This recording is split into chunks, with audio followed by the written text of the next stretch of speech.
কি বলছে দেখো, রাজশাহী বোর্ড 2025-এর আমিন ট্রেডার্স 2020 সালে 1 জানুয়ারি আমাদের মাস ঠিক আছে, আগে দেখতে হবে যে তারিখ আর মাস, এটা 12 মাসের অঙ্ক হবে যেহেতু জানুয়ারির মাসের কথা বলছে।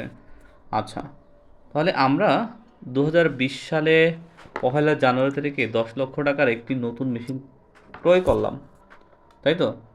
তারপর বলছে মেশিনটির আনুমানিক আয়ুষ্কাল 8 বছর। কত বছর? 8 বছর। 8 বছর দিছে। কত বছর দিছে?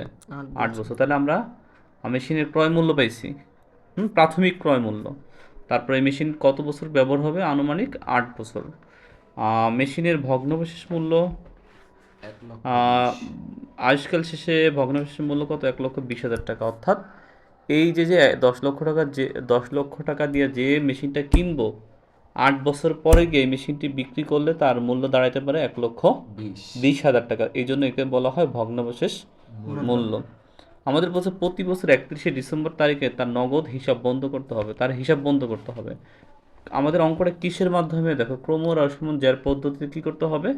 অবচয় ধার্য করতে হবে।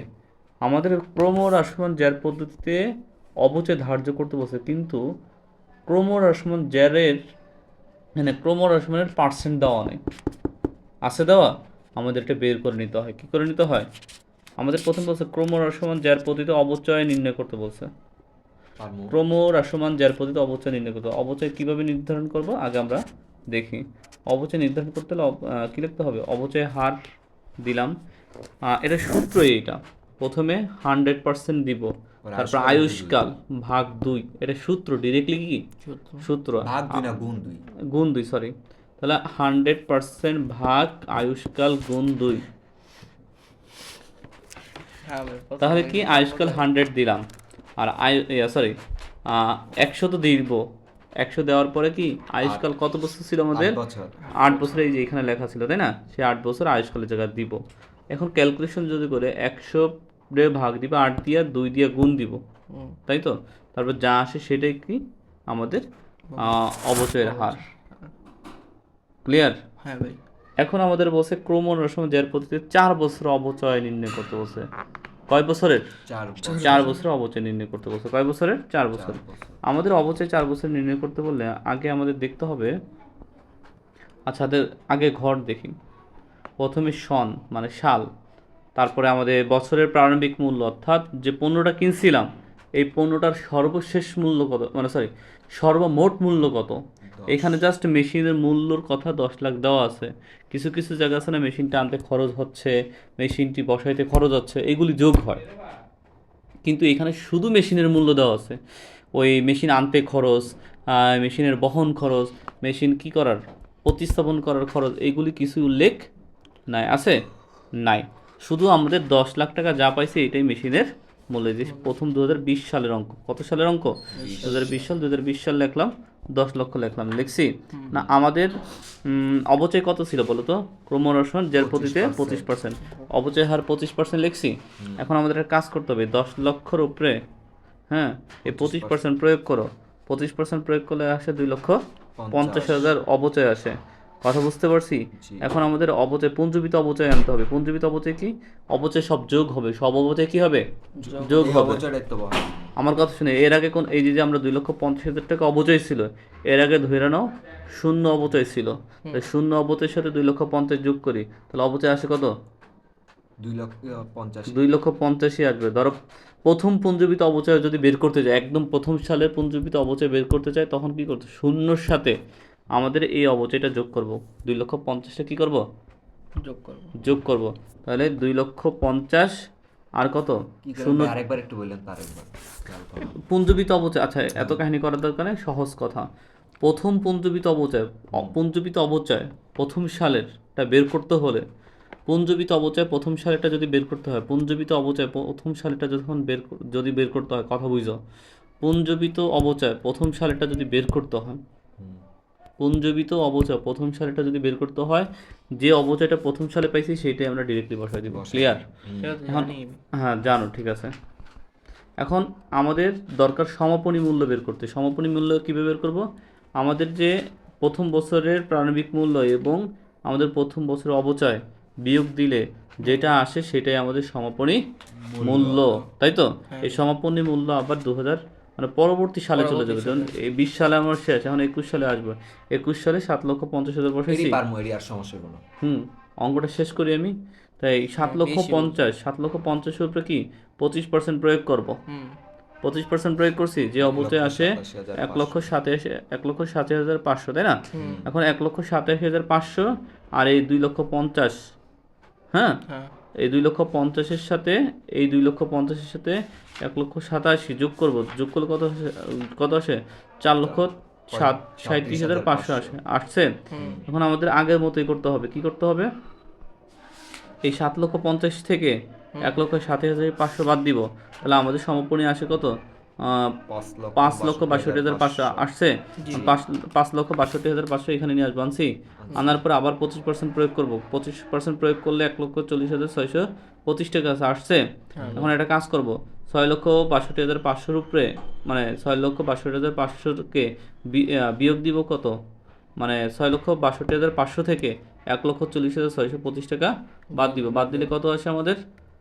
এই যে আমি আরেকটা জিনিস বাদ দিয়েছি, সরি। আমরা দেখো 5,62,500-র উপরে 25% দিলে কত আসলে? 1,40,625।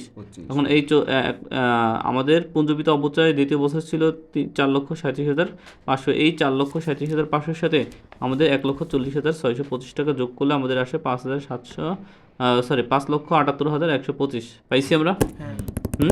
এখন আমরা কাজ করতে হবে 1,40,000, আচ্ছা 1 লক্ষ, দেখো 5,62,000 থেকে 1,40,625 বাদ দিলে আসে 4,21,875 আসছে না? 4,21,875 এখানে আনছি। আমরা আবার 25% প্রয়োগ করবো। 25% প্রয়োগ করলে কত আসে? 1,05,469 টাকা। এখন একটা কি করব? পুঞ্জীভূত অবচয় কীভাবে বের করব? ওই 5,78,000-এর সাথে এইখানে যে অবচয় নতুন 1,05,469 পাইছি, এটা যোগ করলে কত আসে? 6,83,594। বুঝাতে পারছি আমি? এখন আমরা কি করব? এই 4,21,875 থেকে 1,05,469 টাকা বাদ দিব। বাদ দিলে কত আসে আমাদের সম্পূর্ণ মূল্য? 3,16,406 টাকা। কথা বুঝতে পারছি? দেখো, পুঞ্জীভূত ক্রমহ্রাসমান যার প্রতিতে সবসময় অবচয় এক থাকে না, অবচয়ের পরিবর্তন হয়। পুঞ্জীভূত অবচয়ের ক্ষেত্রে কি অবচয়ের পরিবর্তন হবে? দেখুন, এইখানে একটা অবচয়, এখানে আরেক ধরনের অবচয়, এখানে আরেক ধরনের, মানে অবচয় খালি বাড়তে থাকবে। অবচয় কি বাড়তে থাকবে, সরি কমতে থাকবে। অবচয় কি প্রথম বছর বাড়তে থাকবে, তারপর থেকে আস্তে আস্তে কমতে থাকবে। ক্রমহ্রাসমান যার পদ্ধতিতে প্রথম বছর অবচয় বেশি দেওয়া লাগে, তারপরে বছর আরেকটু কম, তারপরের বছরে আরেকটু কম। এইভাবে ক্রমহ্রাসমান যার পদ্ধতিতে অবচয় বের করতে হয়। ঘুমাইস না ঘুমাইতাছে কি করব? তুমি বইয়ের মিলে দেখাইলে মনে আমাদের বলছে কি 2020 সাল থেকে 21 সালের প্রয়োজনে জাবেদা করতে বলছে। আমাদের কয়টা সালে জাবেদা করতে বলছে? 4 বছর, 2টা সালে, 2020 আর 21 সালে। 100% ইয়ে নেই কা ঘুমে ফেলা দিচ্ছে। আমাদের 2020 সাল 2021 সালের প্রয়োজনে জাবেদা করতে বলছে। ভাইয়া একটু পড়ো, এটা না বুঝাইতে মতন কঠিন হয়ে যাবে।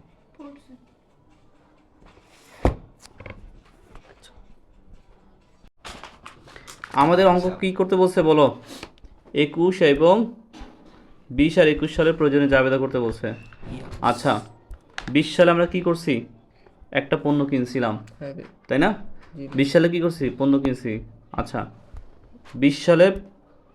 2020 সালে 1 জানুয়ারি মেশিন কিনছি। আমরা কি একটা যন্ত্রপাতি কিনছি, অর্থাৎ মেশিন কিনছি প্রতিষ্ঠানের জন্য। তাহলে কিনলে কি হয়? সম্পত্তি কিনলে কি হয়? সম্পত্তি হিসাব ডেবিট হয়, মেশিন হিসাব ডেবিট। আর এই সম্পত্তি ব্যাংকের মাধ্যমে কিনছি না নগদের মাধ্যমে কিনছি? কিছুই বলা নাই। এই জন্য নগদও দেওয়া যাবে, ব্যাংকও দেওয়া যাবে। তাহলে কি হচ্ছে? 2020 সালে আমরা মেশিনটি কিনেছিলাম, এই জন্য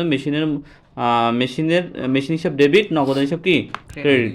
যে জিনিসটা কিনবো সেটা কি হয়? সম্পত্তি কিনলে সম্পত্তি ডেবিট হয়, আর সম্পত্তি কিনতে আমরা কি যে জিনিসটা ব্যয় করবো সেটাই হবে কি ক্রেডিট। যেমন 10 লক্ষ টাকা দিয়ে আমরা মেশিন কিনছি, এই জন্য 10 লক্ষ ডেবিট দিছি, এবং এই 10 লক্ষ টাকা মাধ্যমে মানে 10 লক্ষ টাকা নগদে দিছি, এই নগদের হিসাব কি ক্রেডিট, অথবা ব্যাংক হিসাব, ব্যাংকের মাধ্যমে দিলে ব্যাংক হিসাব ক্রেডিট হবে। কথা বুঝতে পারছি? এখন যদি 21 সালের 20 সালের অবচয় কত ছিল? 2,50,000, তাই না? তাই অবচয় হিসাব কি? অবচয় হিসাব ডেবিট, পুঞ্জীকৃত অবচয় হিসাব ক্রেডিট। এটা কি মুখস্থ হিসাব না? তাই আমরা 2,50,000 দিছি। এখন এই 20 সাল বন্ধ করে দিতে হবে। 20 সাল কি করতে হবে?